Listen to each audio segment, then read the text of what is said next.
Heart touching story in Hindi. Hello दोस्तों, आज मैं एक पिता की हार्ट टचिंग स्टोरी आप लोगों से शेयर करूंगा। ये दिल को छू जाने वाली स्टोरी एक पिता के जज्बातों की कहानी है। इस कहानी से आप लोगों को बहुत कुछ सीखने को मिलेगा।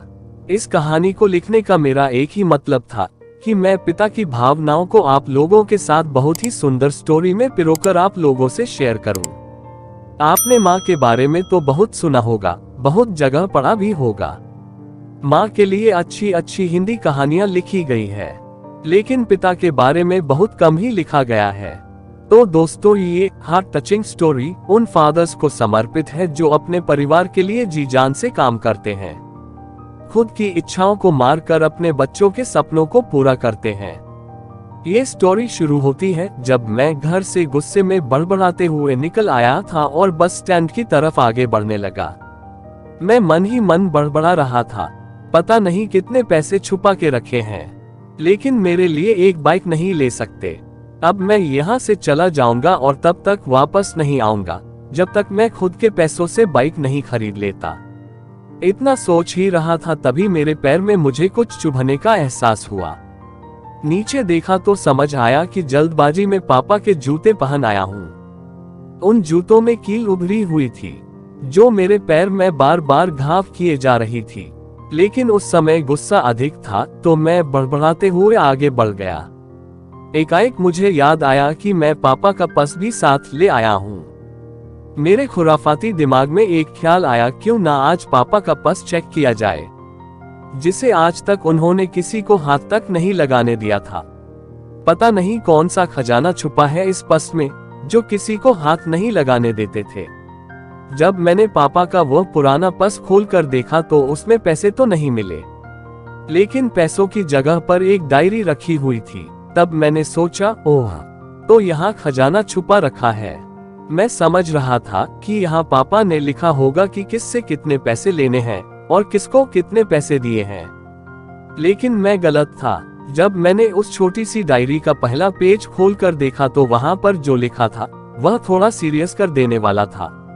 डायरी में जो लिखा था उसे पढ़ने के बाद मेरे चेहरे पर जो एक्सप्रेशन थे वह गायब हो चुके थे, क्योंकि डायरी में वैसा कुछ नहीं था जैसा मैं सोच रहा था। वहां पर उन पैसों का हिसाब लिखा हुआ था जो अलग अलग कामों के लिए अलग अलग लोगों से उधार लिए गए थे।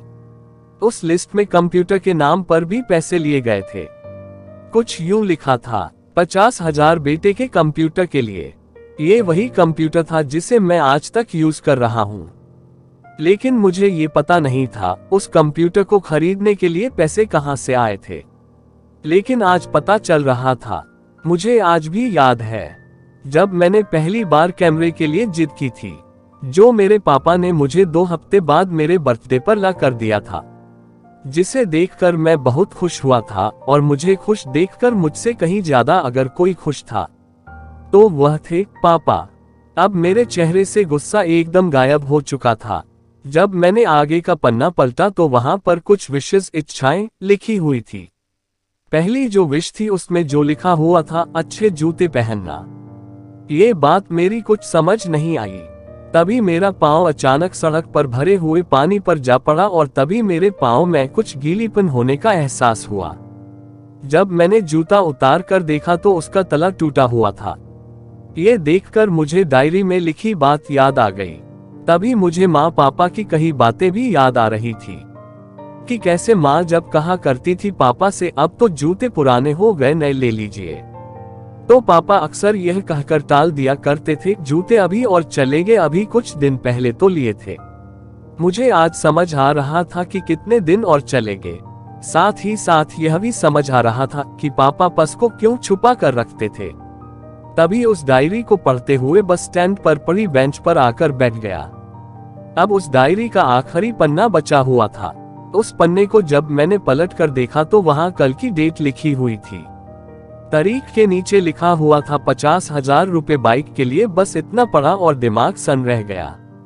अब मेरे मन में कोई शिकवा गिला नहीं बचा था, बस मेरी आंखों से आंसू चले जा रहे थे।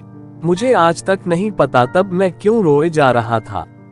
अब मैं जल्दी से घर की तरफ भागा। लेकिन जूतों की वह कील पांव में अब तक घाव बनाने में कामयाब हो चुकी थी। मैंने जूतों को रास्ते में ही निकाल कर फेंक दिया और भागते लड़खड़ाते हुए घर जा पहुंचा, लेकिन पापा घर पर नहीं थे। मैं समझ गया वह कहाँ थे।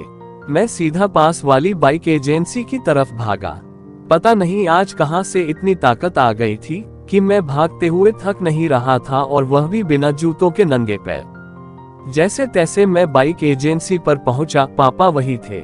मैंने पापा को दौड़कर गले लगा लिया और मेरी आंखों से आंसू रुकने का नाम ही नहीं ले रहे थे। पापा को समझ नहीं पा रहे थे आखिर हो क्या रहा है, मैं क्यों रो रहा हूँ। मैंने पापा से कहा, पापा मुझे मोटरसाइकिल नहीं चाहिए, आप अपने लिए जूते ले लीजिए। अब आज से मैं जो भी करूंगा अपनी मेहनत से अपने बलबूते पर पढ़कर करूंगा। दोस्तों, बस इतनी सी थी ये कहानी। फ्रेंड्स, आपको ये कहानी कैसी लगी आप अपने कमेंट्स के द्वारा हमें अवश्य बताएं। ये हिंदी स्टोरी पसंद आने पर लाइक और शेयर करें। ऐसी ही और अच्छी अच्छी कहानियां सुनने के लिए हमें सब्सक्राइब कर लें। Thanks you.